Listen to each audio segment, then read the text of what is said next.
Ceci est un livre audio autogénéré par Google. À celles qui ont embelli ma vie. À mes deux chéris. Michou, ma femme. Evelyne, notre fille. Avant-propos. Au début de l'hiver 1940 à 1941, soit respectivement 6 mois et 1 an avant que les Soviétiques puis les Américains n'entrent dans la guerre, un garçon de 16 ans et demi, Charlie Salvadore, distribue, dans la banlieue marseillaise, les tracts que lui confie un métallo-communiste et qui dénonce la politique réactionnaire de Vichy et la collaboration avec l'occupant nazi. Quelques mois plus tard, le garçon devient responsable de la propagande au sein des jeunesses communistes des Bouches-du-Rhône, mais il est arrêté le 6 décembre 1942 et incarcéré à Marseille puis à Aix-en-Provence. Relâché faute de preuves le 23 octobre 1943, il rejoint le maquis des francs-tireurs et partisans dans les Alpes de Haute-Provence où, à 19 ans, il commande un camp de formation à la lutte armée. Le 27 mars 1944, au retour d'une réunion d'état-major, il est capturé dans la montagne, près de Moriez, par un détachement allemand, puis il est battu et remis à la Gestapo qui l'interroge et le torture pendant près de 4 semaines à Digne. Charlie Salvadore ne parle pas. Il est alors déporté en Allemagne dans le camp de concentration de Sachsenhausen-Oranienburg où le 3 mai 1945, après avoir accompli la marche de la mort vers la mer du Nord, il est libéré par l'avance des troupes soviétiques. Cette chronologie n'est pas celle de la mémoire. Les récits qui constituent la deuxième partie du livre et qui évoquent l'arrestation, les mois passés dans les camps de la mort, le retour à la vie, ont été écrits dès 1976 et alors préfacés par Virgile Barrel. 17 ans plus tard, en 1993, ont été composées l'histoire de l'engagement de l'adolescence, l'expérience des prisons de Vichy, puis celle du maquis. En 2007, enfin, Charlie Salvadore raconte comment il a retrouvé le témoin de son arrestation qui, depuis 1944, pensait qu'il avait été tué par les Allemands. Ces souvenirs sont rassemblés aujourd'hui, tels qu'ils ont été fixés par des mots et des dessins, pour léguer aux générations à venir un témoignage sur une période que les livres d'histoire seuls sont impuissants à faire comprendre. Une vie bien remplie. Et comme une bouteille bien pleine. Elle n'aigrit pas. PREFACE.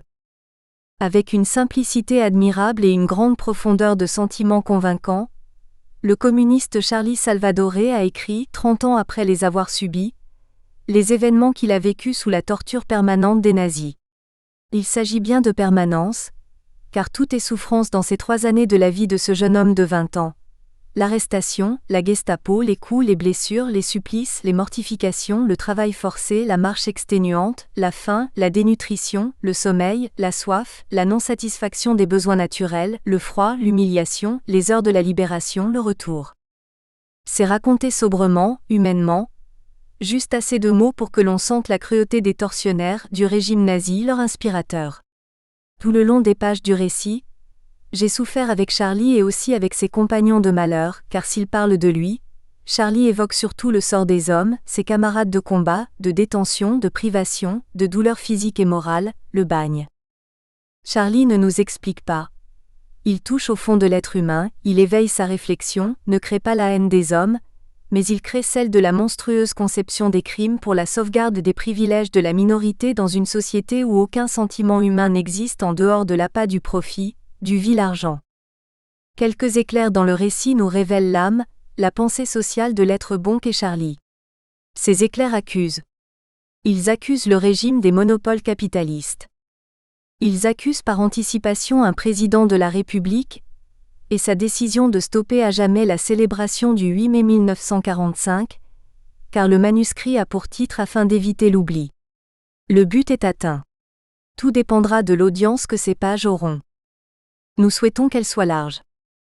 Que chaque lecteur de 20 ans médite ce récit.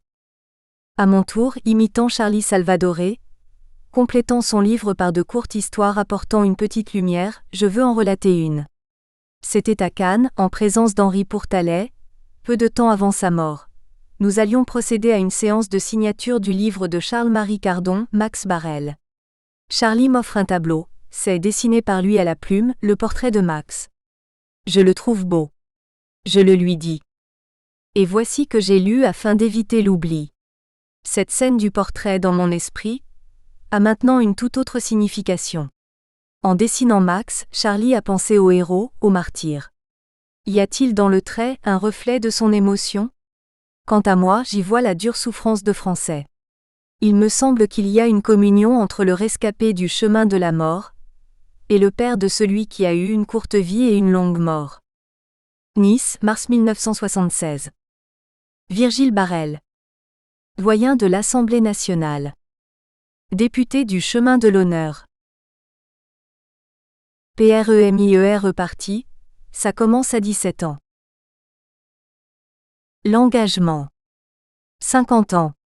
Oui, déjà un demi-siècle s'est écoulé, et voilà que je voudrais mettre noir sur blanc les souvenirs de ma jeunesse en pleine guerre, cela alors que je ne suis ni un écrivain ni un littéraire. Le mari de ma fille m'a offert un livre de Madeleine Riffaut, Les linges de la nuit. J'ai beaucoup de sympathie pour le grand reporter audacieux qu'elle fut. J'avais dévoré les livres issus de ses reportages, lorsqu'elle se trouvait en pleine fournaise de la guerre du Vietnam, de notre envoyé spécial, 1965, dans les maquis Viet Cong au Nord-Vietnam, écrit sous les bombes. Ainsi, dans Les linges de la nuit, il y avait une phrase de Madeleine Riffaut qui est restée dans mes pensées. Trop d'amis disparus dans la guerre, malgré la plaque noircie au coin des rues, seront tout à fait morts quand nous, les survivants, ne serons plus. Peu de temps après, j'avais à peine fini de lire ce livre, je suis allé assister à Claviers, près de Calas où nous habitons depuis quelques années, à l'inauguration d'un monument en hommage aux résistants du Haut-Var 50 années après. J'ai pensé à la phrase de Madeleine Riffaut. À mon retour, alors que je racontais à mon gendre quelques détails de la cérémonie, celui-ci me posa cette question. Pourquoi ne raconterais-tu pas cette période de ta jeunesse ? Tu as écrit en 1976 un livre de souvenirs sur ta déportation. Mais pourquoi ne pas reprendre depuis le début de ton engagement simplement, comment tu as vécu cette clandestinité ? Il faut qu'il reste des documents sur cette période. Voilà donc l'idée lancée. Je ne sais si j'irai jusqu'au bout. En tout cas, je vais le faire sans trop de bruit. Il est vrai que les manuels scolaires d'histoire sont assez avares de détails sur cette période, ce qui laisse notre jeunesse dans l'ignorance, et peut-être quelques-uns seront-ils intéressés par cette histoire vécue. Je ne suis pas assez Don Quichotte pour penser que mon nom entrera dans l'histoire. Eh bien, disons que je vais le faire pour mon plaisir, pour comptabiliser mes souvenirs et essayer de faire ressurgir ceux qui ont pu s'effacer après tant d'années. J'ai dit 50 ans. Le compte y est, puisque pour moi cela a commencé en 1941, quand j'avais 17 ans. La guerre était terminée pour nous Français. L'Allemagne hitlérienne nous avait écrasés en 1939 à 1940. Ses troupes occupaient la moitié nord de la France, alors que la moitié sud était appelée zone libre. Libre de quoi et pour qui ? L'État français, soumis aux ordres du vainqueur, ne concevait la liberté que pour les collaborateurs de sa politique, et pour les autres, la répression. Le 26 septembre 1939, le gouvernement Daladier avait pris la décision de dissoudre le Parti communiste français. Le 27, les arrestations commencèrent. Le 6 octobre, un grand nombre de députés furent arrêtés et emprisonnés. Parmi eux, le frère de Jacques Duclos, Jean mutilé de la face durant la guerre de 14 à 18 et aveugle, et Félix Brun amputé des 2 jambes. Il y avait également Virgile Barrel, qui me fera en 1976 l'honneur de préfacer mon livre de souvenirs afin d'éviter l'oubli, et à qui j'offrirai un portrait dessiné par moi au fusain, de son fils Max, torturé à mort par la Gestapo allemande. Également François Billoux, député de Marseille. Pourquoi citer Billoux ? Parce que l'anecdote suivante fut la première image qui m'apparut de ce qu'allait être la guerre. En août 1939, j'avais 15 ans, je faisais beaucoup de sport. Des camarades qui connaissaient mes parents et qui collaboraient au journal du parti, Rouge Midi, me proposèrent d'être moniteur sportif à la colonie de vacances que le journal possédait à Bouc-Bélair, près d'Aix-en-Provence. La guerre éclata durant ce séjour. Précipitamment, les parents vinrent reprendre les enfants sauf un qui nous resta sur les bras. Pourquoi ces parents n'étaient-ils pas venus ? Je ne l'ai jamais su. En tout cas, c'est moi qui fus chargé de ramener le garçon à Marseille au siège du journal. Je me présentai donc à Rouge Midi qui avait 2 petits bureaux, au premier étage d'un immeuble ancien sur la Canebière. N'étant pas encore bien au courant des événements, je ne prêtai pas trop d'attention aux quelques hommes que j'aperçus dans le couloir de l'entrée. C'est à l'étage que je vis pour la première fois François Billoux. Il était seul. Je le mis au courant au sujet de l'enfant. Je ne me rappelle pas ce qu'il m'a dit textuellement, mais ce fut à peu près ceci. Je vais m'occuper du gosse. Mais toi, petit, tu vas vite rentrer chez toi. Tu as vu ces hommes dans le couloir, c'est la police, ils nous traquent, nous surveillent, ça va être très dur, petit. Charlie a 15 ans, en 1939 à 1940. J'ai revu Billoux plusieurs fois après la guerre. J'ai collaboré à la commission idéologique de la Fédération des Bouches-du-Rhône dont il était le responsable. Je l'ai revu ensuite 2 fois, à Cannes où il était venu faire des meetings. Il se souvenait de l'histoire du gosse, mais pas tellement de moi. Il faut dire que physiquement j'avais changé et dans sa tête, il ne devait rester que l'image du gamin que j'étais à l'époque. Revenons à 1941. Mes parents avaient une petite usine de teinturerie, qui occupait ma mère, mon père, mon frère et 2 à 3 repasseuses. On était arrivés de Cannes à Pâques 1937, des parents nous ayant proposé cette situation. Mon père, un salarié, avait exercé plusieurs professions. Employé chez un fleuriste, dans une blanchisserie, dans le bâtiment, les tramways, et enfin encaisseur à la Société lyonnaise des eaux, de 1931 à 1937. Ma mère avait fait des ménages, des lessives, du repassage. Une jeunesse, une vie difficile, comment s'étonner qu'ils aient été communistes? D'ailleurs, ils disaient qu'ils ne comprenaient pas qu'un travailleur ne le soit pas. Ils étaient de ceux que certains appellent les inconditionnels. Jésus a dit, paraît-il, en parlant de la femme adultère, je crois, que celui qui n'a jamais péché lui jette la première pierre. S'agissant des communistes, ce sont souvent ceux qui ont beaucoup péché qui leur jettent beaucoup de pierres. Le Parti communiste étant devenu clandestin à l'automne 1939, un grand nombre de militants ayant été arrêtés ou pourchassés, il fallut beaucoup de patience et de courage pour essayer de renouer le contact et mettre en place une organisation. Le parti n'avait pas l'habitude de l'illégalité, il lui fallait tout apprendre. Ce manque d'expérience a coûté au début des arrestations et même des exécutions. Puis, peu à peu, les mesures de vigilance et de sécurité se mirent en place. Durant l'hiver 1940 à 1941, mes parents furent contactés par un camarade, Marius Baud, de Château-Gombert. Compte tenu de leur horaire de travail, mon père se levait à 3 ou 4 heures pour allumer la chaudière. Il leur était difficile d'avoir une activité de nuit. Je crois d'ailleurs qu'ils ont rendu plus de service en offrant une position de repli ou un point de relais à des résistants.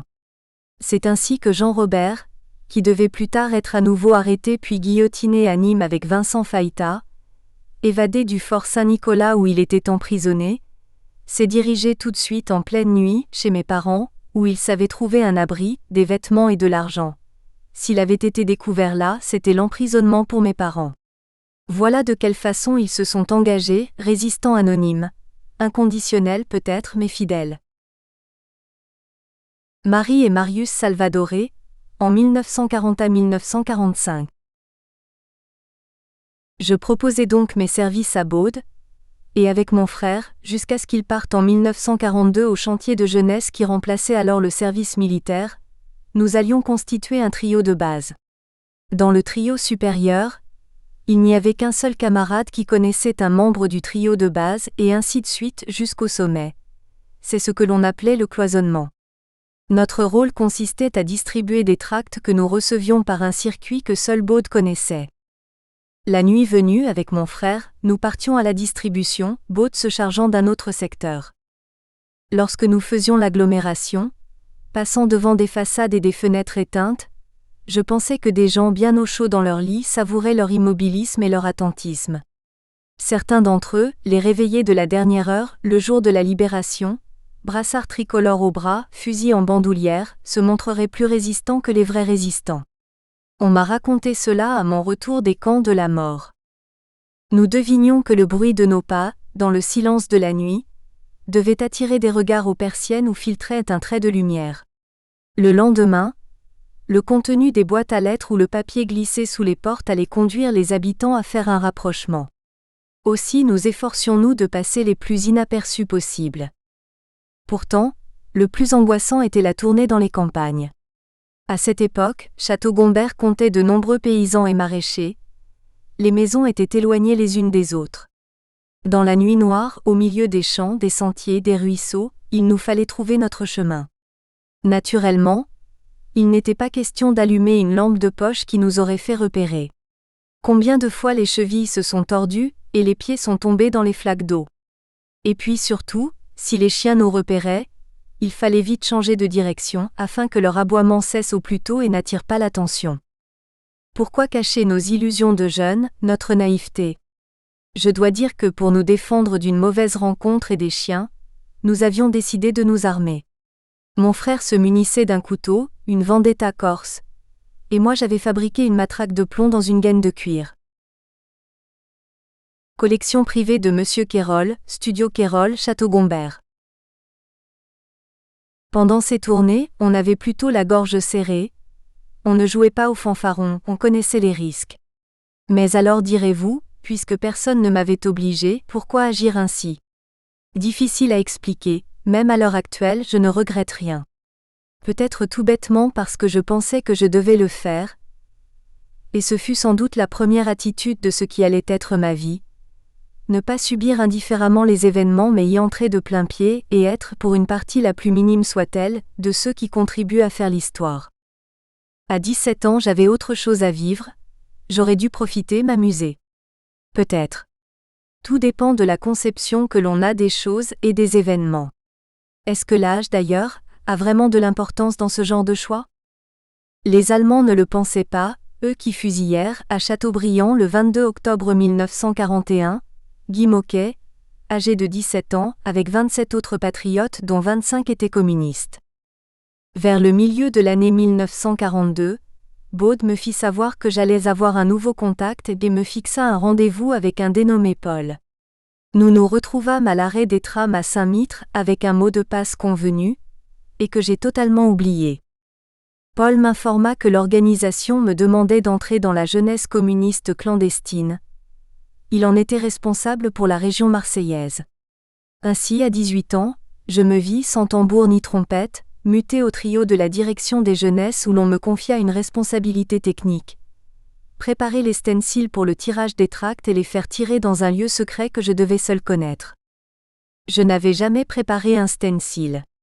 Bien sûr, on vivait une période où il n'était pas question d'aller faire un stage de formation. On se formait sur le tas avec des échecs et des réussites. Un militant m'apportait le stencil tapé à la machine. Je devais composer les titres. N'ayant pas de stylet destiné à cet usage, je me servais d'une aiguille à tricoter très pointue. Je ne m'en sortais pas trop mal, et le titre Jeune Provence parut très lisible. Dimanche 6 décembre 1942. Ce matin-là, j'avais un match de foot à jouer au stade de Château-Gombert. Le terrain se trouvant à une courte distance de la maison, environ 1 kilomètre, j'y allais à pied, ce qui me faisait déjà une mise en condition. Il m'arrivait souvent, suivant le temps, de revêtir ma tenue de joueur à la maison, sur laquelle j'enfilais un pantalon. Les survêtements n'avaient pas encore été inventés, et les vestiaires du stade étaient alors plutôt rudimentaires. J'aimais jouer. On disait que j'étais un battant, que je poussais les autres à se défoncer. J'aurais peut-être pu faire un certain chemin dans ce sport. D'ailleurs, à 18 ans, on avait déjà fait appel à moi pour quelques matchs en équipe de première division. Dans cette équipe évoluaient d'anciens joueurs de l'Olympique de Marseille, comme les frères Conchy, Max et Henri, et Zatelli, le célèbre Inter. J'étais donc prêt au départ dans l'atelier de repassage, lorsque mon père ouvrit la porte de communication avec le garage. Charlie, deux messieurs te demandent. À l'allure des personnages, avant qu'ils n'annoncent leur qualité, j'avais compris que les choses pour moi se présentaient mal. Les deux hommes entreprirent une rapide perquisition, mais ce n'était pas l'atelier qui les intéressait. Ils demandèrent à voir l'appartement, qui se trouvait à l'étage au-dessus. Tant mieux, car je n'allais pas leur dire que l'indice le plus important qu'ils recherchaient était là, non loin, sous leurs yeux. Dans la pièce attenante à l'atelier de repassage et qui nous servait parfois de cuisine annexe, Il y avait en effet sur le poste de radio un carton à vêtements, et dans ce carton se trouvaient 2000 tracts de Jeune Provence. J'avais été chercher ce tract la veille, à bicyclette, sur la route de Plan de Cuc où se trouvait caché la Ronéo. J'avais disposé une partie des feuilles dans une musette sur mon dos, et le reste dans un sac que je tenais à la main gauche, en même temps que je serrais le guidon de la droite. Je n'étais pas brillant, surtout au moment de passer devant le poste de police situé à proximité de l'aiguillage du tram.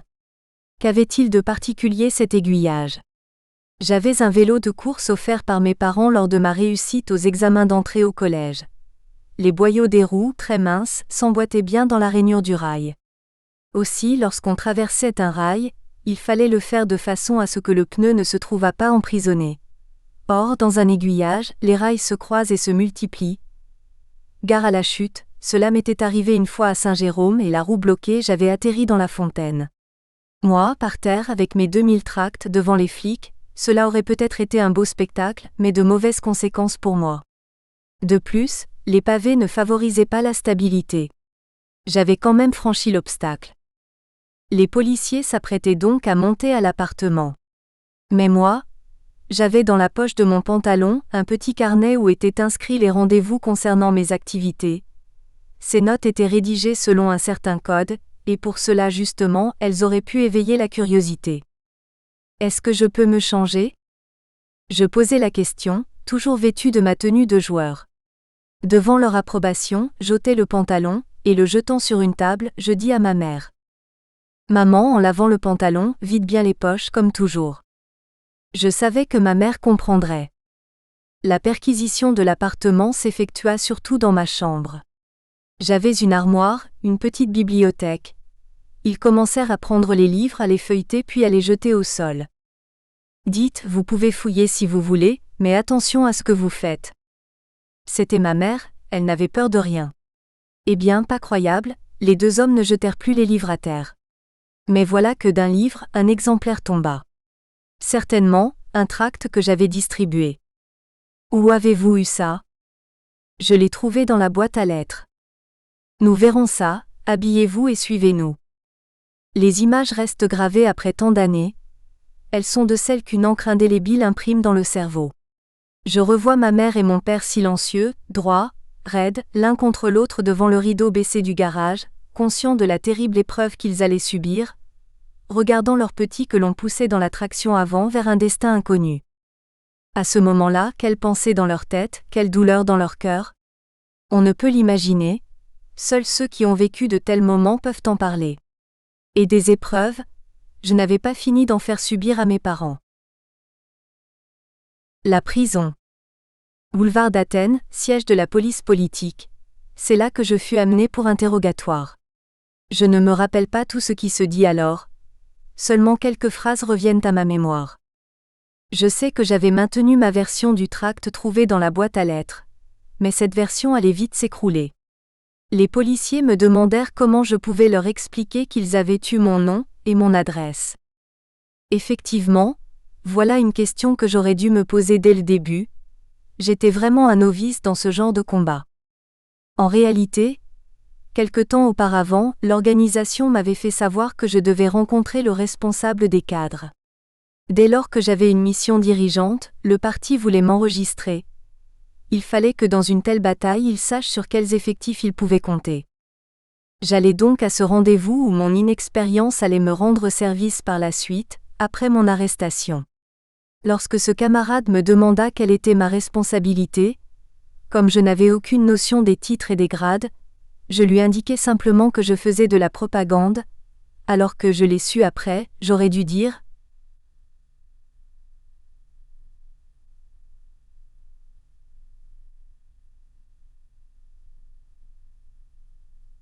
responsable technique régional de la JC. Ce camarade fut arrêté. On trouva sur lui une liste de noms, rédigée en écriture codée, mais grave erreur, il avait aussi avec lui la grille du code, ce qui n'aurait jamais dû se produire. Bien des camarades, en effet, n'arrivaient pas encore à enregistrer les règles strictes de la vigilance et de la sécurité.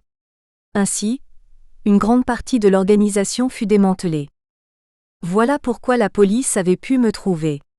Il fallait donc que j'abandonne ma version. Je dis qu'en effet j'avais été contacté pour distribuer des tracts. À leur question pourquoi ? Je me souviens que j'avais répondu que je n'aimais pas que les Allemands envahissent et occupent la France. Je précisais que je n'avais jamais vu auparavant l'homme qui m'avait contacté, et que par conséquent j'ignorais son nom. À ton âge, qu'est-ce que tu fous là-dedans ? Ainsi, eux aussi avaient ce raisonnement, mais à cette question d'un flic membre de la police spéciale, je n'allais pas essayer de donner des explications. Parlant de mon âge, ils auraient d'ailleurs dû savoir qu'à 18 ans on a bon appétit et n'auraient pas dû me laisser toute la journée sans manger. Pourtant le soir, on me transféra à l'évêché. Non, je n'avais pas rendez-vous avec l'évêque de Marseille, c'était alors une prison de dépôt située près de la cathédrale. Il faut d'ailleurs que je m'arrête un moment sur mon séjour en ce lieu qui dura 2 nuits et 1 jour et demi. En effet, c'est là que je fis connaissance avec le milieu, avec la lie de la société, proxénètes, trafiquants, voleurs, meurtriers. Et pourtant, c'est là que je reçus de belles marques de soutien et de respect, moi, un adolescent. Il y avait d'abord et surtout Firmin, qui avait fait 20 ans de bagne à Cayenne en Guyane pour meurtre. Cette fois, il venait d'être arrêté pour avoir transporté un plein charton de café au marché noir. C'était le caïd de la cellule, car tout le monde ne peut arborer le titre de bagnard. Il y avait aussi d'autres individus, qu'importe leur agissement ou larcin, et parmi eux 2 hommes encore jeunes mais bien plus vieux que moi. Leur cas était plus grave, suivant leur expression ils s'étaient fait gendarmes. D'ailleurs ils avaient une certaine façon de présenter l'affaire. Alors qu'ils avaient volé un plein camion de sucre, rationné lui aussi, un gendarme avait eu la malencontreuse idée de se mettre devant le véhicule. On était 6 ou 8 dans la cellule, je ne sais plus. Je dus subir dès mon arrivée un autre interrogatoire. Je pense que ça devait être la coutume. Je répondis simplement que j'avais été arrêté parce que j'étais communiste. J'ai encore en mémoire le silence qui suivit, tous les yeux me fixaient. Peut-être que j'arrivais d'une autre planète. Je n'étais pas comme eux, à savoir ce que je représentais. Dans les regards, je lisais presque de l'admiration. Plus loin, j'aurais encore l'occasion de parler du comportement des gens de ce milieu. Firmin s'approcha de moi. « Tu as du mérite, petit. Viens, je vais te trouver une place. » La cellule avait un bas-flanc qui faisait toute la longueur. Les détenus s'allongeaient dessus tout habillés, sans couverture, or on était en décembre. Il me mena au fond de la pièce contre le mur. « Pousse-toi, laisse la place au petit, » dit-il au gars qui se trouvait là. On ne discutait pas avec Firmin. Il se dirigea vers la porte et se mit à taper au Judas. Le gardien l'ouvrit et mon bagnard qui faisait autorité lui expliqua que le petit, moi, ne pouvait rester comme ça, il fallait une couverture. Firmin l'obtint. Un des 2 meurtriers me demanda si j'avais mangé à midi. Devant ma réponse négative, à son tour, il se dirigea vers la porte. Lorsque la figure du gardien apparut au Judas, il lui demanda de lui apporter un pain et une boîte de sardines, ajoutant que son avocat lui réglerait tout cela avec un petit pourboire naturellement. Je précise que la France était occupée, en pleines restrictions alimentaires, et qu'il fallait des tickets pour avoir du pain. On pourrait croire que j'invente tous ces détails, et pourtant s'ils sont encore gravés dans mon esprit, c'est qu'après le choc de mon arrestation, grâce à ces marques de sympathie et d'attention, je me sentais mieux. Quoi qu'il en soit, je ne réussis pas à manger tout le pain, les autres détenus se partagèrent le reste. Je passai ma première nuit en prison. La journée du lendemain s'écoula assez rapidement, sans manger, car cela n'était pas prévu, ce genre de dépôt n'étant qu'un lieu de passage en attendant l'incarcération. Je fus en effet très occupé. Dans la conversation, mes compagnons de cellule, ayant appris que je dessinais, me demandèrent de m'essayer sur les murs. Mais je n'ai rien pour dessiner. Alors Firmin, encore lui, se mit à plat ventre et se glissa sous le bas-flanc de la cellule. Un petit moment d'attente, et nous le vîmes ressurgir avec 2 morceaux de crayon encore utilisables, et 2 ou 3 morceaux de craie de couleur. Vraiment, j'avais l'impression que mon éducation de détenu se faisait à 100 à l'heure. Comment savait-il qu'il allait trouver là-dessous ce qu'il cherchait ? Cela, il ne nous l'indiqua pas. Que voulez-vous que je vous dessine ? Un cri unanime. Des flics, des gendarmes pas beaux qui prennent une dérouillée. Ainsi je m'exécutais, Et je crois qu'eux aussi passèrent une bonne journée. Nous espérons que vous avez apprécié cet aperçu. Pour continuer à écouter ce livre audio sur Google Play Livres, utilisez le lien dans la description de la vidéo.